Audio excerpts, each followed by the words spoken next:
ভালোবাসা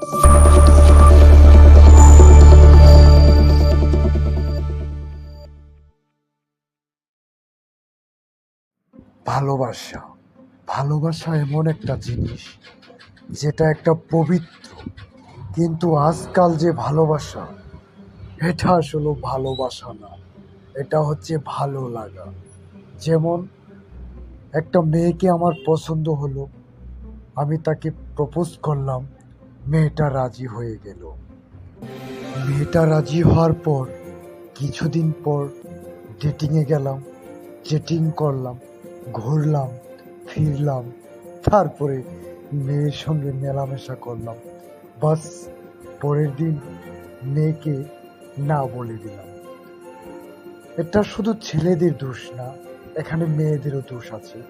কারণ মেয়ে জানতো না যে ছেলেটি আমাকে সত্যিকারের ভালোবাসে না, সে আমার সঙ্গে প্রতারণা করছে। অপরদিকে ছেলেটাও কিন্তু জানে না যে মেয়েটা আমার সঙ্গে প্রতারণা করছে। দুজনের ভিতরে কেউ সেটা বুঝতেই পারল না। বুঝতে পারে নাই তা নয়, কেউ সেটা বুঝতেও চায় না।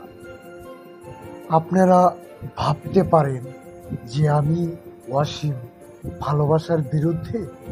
না না না, এটা আপনাদের ভুল ধারণা। আমি কিন্তু ভালোবাসার পক্ষে। আমি ভালোবাসাকে খুব সম্মান করি, কিন্তু কোন ভালোবাসা সেটা জানতে হবে, সেটা বুঝতে হবে। আমি সেই ভালোবাসাকে সম্মান করি, সেই ভালোবাসাকে আমি শ্রদ্ধা করি, যে ভালোবাসার ভিতরে জড়িয়েছিল লাইলি মজনু, শিরি ফরহাদ। আমি তাদের জুটিকে ভালোবাসি, তাদের ভালোবাসাকে সম্মান করি, শ্রদ্ধা করি। ধন্যবাদ।